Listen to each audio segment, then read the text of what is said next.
No. No way. Absolutely no way.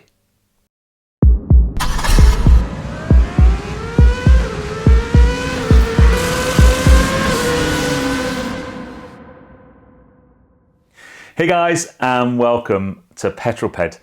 Now, if you live in or around London, you will be more than familiar with, I'm sure, the acronym ULEZ, Ultra Low Emission Zone. If you ever have to drive into London, it's probably something that's come up on your radar. To be frank, I live about an hour and a half away from London. It's never really been something I've massively stressed about. I've driven into town a couple of times and quickly checked if my cars were compliant.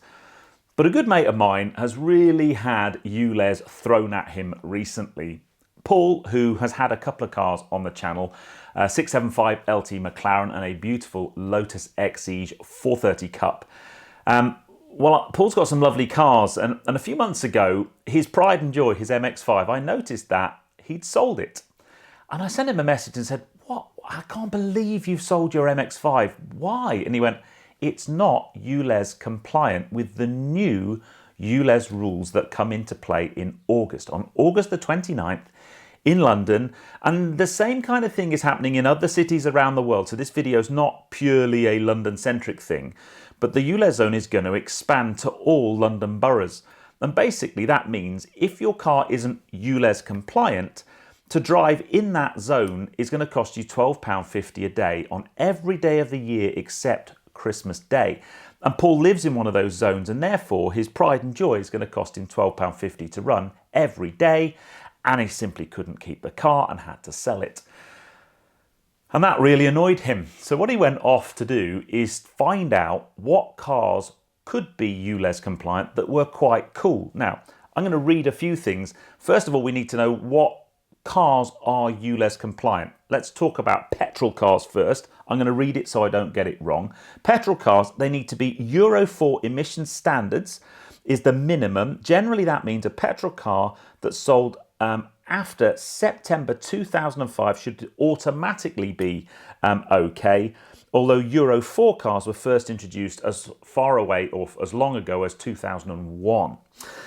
Diesel cars, it's a little bit tougher. Minimum emission standards is Euro 6, which came into being much more recently in September 2015. So if you've got a diesel car newer than that, you should be okay. And there are some exemptions for other types of cars, especially anything older than 40 years old. They fall into a classic car thing, so they're a little bit different. But that's if you live in one of those zones, and I'll put the map up while we're talking about it, it's a big old area, and something like 80% of the people who live in that area are not supportive of the ULEZ zone growing. So Paul did all the research for this. I'm going to put all of his social details below. Give him a follow on social media. He's come up with a very cool list of the 20 coolest cars that we could think of, or Paul could think of, that are still ULEZ compliant come the 29th of August this year. Okay, starting at number 20, a cracking little hot hatch. Any Clio 172 or 182. I mean, what's not to like about that? I raced a Clio 182 for a couple of rounds of the 182 Clio Cup, and they are brilliant, brilliant things. So you're going to have plenty of fun in one of those little bad boys. Okay, number 19, a BMW. So the E46 3 Series, the 330i, is compliant. I mean, come on, what's not to like? You've got a naturally aspirated straight six with 238 bhp and 221 foot-pounds of torque. And that is ULEZ compliant. Coming in at number 8, everyone loves a Golf GTI. Well, a Mark V Golf GTI, just under 200 horsepower. I remember when these things were released, it was almost like the rebirth of the GTI. They absolutely nailed the design. Brilliant cars to drive, and you can drive one in London.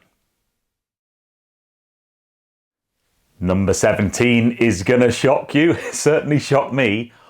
all Bentley Continental GTs. Now that is not the kind of car you think about when you think about low emission zones and environmentally friendly.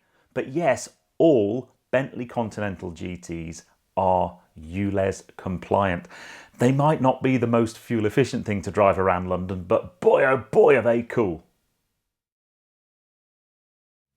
Next up, coming in at 16, is a Range Rover, but the P38 Range Rover with the 4-litre Thor engine. These actually date back to 1999, and again, a bit like the Bentley Continental GT, probably not the first thought in your head when you think about being ULEZ compliant, but what a cool thing to drive around town in.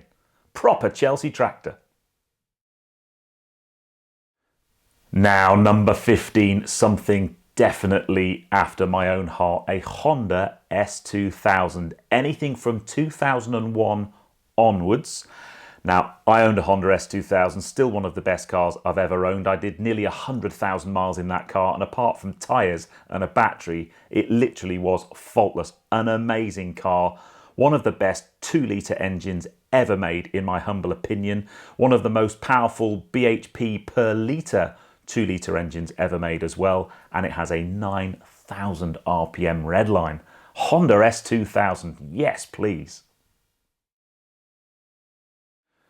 Number 14, another car after my heart and my car history, although not quite this new, any Toyota Celica or Toyota MR2 with a VVTi engine in them. Brilliant cars. You can have a bit of soft top motoring with an MR2 or a bit of class and style with a Celica.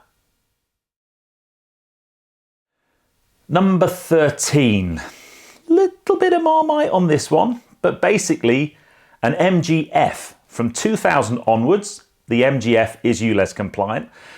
I think their style over substance. I've never been a massive fan. When they first came out and I didn't have enough money to buy one, I looked at them quite longingly. I remember having a guy I worked with bought a brand new one, and I always thought it looked quite a nice car. Never actually driven one, and I don't hear great things when they are driven, but they look quite cool. And for driving around town with the roof down, awesome. Now, coming in at number 12, the first Porsche on our list, actually from 1997, it's a Porsche 911 993 Tiptronic. What a cool car. These things get better with age, and I know all 911s hold their money, but what a stylish car to be driving around London in. Very, very cool. A future modern classic, I have no doubt. Awesome. Now then, just missing out on our top 10, not in any particular order by the way, coming in at number 11, it's a Ferrari 360. Yes, 3.6 litre V8, a proper supercar that sounds awesome as well, and you might well be very surprised to hear that it is emissions compliant for the ULEZ zone. So grab yourself a Fezzer and drive around London making lots of noise. Although, oh man, they've got those noise cameras as well. They're just trying to stop all of our fun. Okay, into the top 10. Now, several years ago now, the guys from Top Gear suggested that you couldn't call yourself a petrolhead until you'd owned an Alfa Romeo. So we need an Alfa Romeo on the list, and let's choose a really cool one, the Alfa Romeo 147 GTA. It has a 3.2 litre Busso V6, cool styling. It's an Alfa Romeo. Now you'd have to find yourself a good one, but what a cool car to drive around London in, and then you could also call yourself a true petrolhead. Number 9. Now, I'm a Mini guy. This list wouldn't be complete without a Mini on it, and you can go back to the first phase of modern Mini here with an R53 Cooper S that has a little 1.6 litre supercharged engine, loads of tuning potential, an absolute pocket rocket. For me, they become more desirable. One day I will own an R53, I hope. I absolutely love them, and they are fully compliant with the ULEZ regulations. That is a good day in my book. Number 8. You also hopefully know I'm an Audi guy. I've had a couple of fast Audi wagons in my time, a couple of S4s, but the daddy of them all, the RS4, a B5 RS4, yep, it's on the list. And just think of the performance and the noise and the styling of that car. What an absolute weapon. They sound amazing. They are ULEZ compliant. Take that one, Sadiq Khan. Absolutely brilliant. Now, coming in at number 7, well, at number 19, we had the BMW E46 3 Series 330i. Well, guess what? At number 7, we've got the BMW E46 M3, because that's compliant as well. So if you want to up your budget a little bit, you know, you want to stretch yourself from a 330i all the way up to an M3, absolutely stunning car, sound brilliant, go like stink. M3 is compatible and compliant, and it's a welcome car on the list. Okay, number 6. Time we had some British muscle, I think. Yes, some British muscle from Gaydon, because yes, 2005 onwards, Aston Martin V8 Vantage. I mean, for me, still, I think that's one of the most beautiful cars of modern times. Classic lines, absolutely stunning thing to look at. They sound awesome, brilliant to drive, and you're perfectly okay driving them around London. I think the challenge might be those noise cameras again, but you know, just keep your foot off the gas as you're going past and you will be fine. But a V8 Vantage, who doesn't want a V8 Vantage? Now, coming in at number 5 is actually a car that dates all the way back to 1996 and is still ULEZ compliant. And it's a small, nippy B-road blaster. But here's the thing, if you live within the zone, even if you had a Sunday Funday car, if you wanted to take it out to the countryside for a nice blast, you're still going to have to pay your £12.50 to get out of the ULEZ zone. But if you had a Lotus Elise S1, you wouldn't, because they are compatible.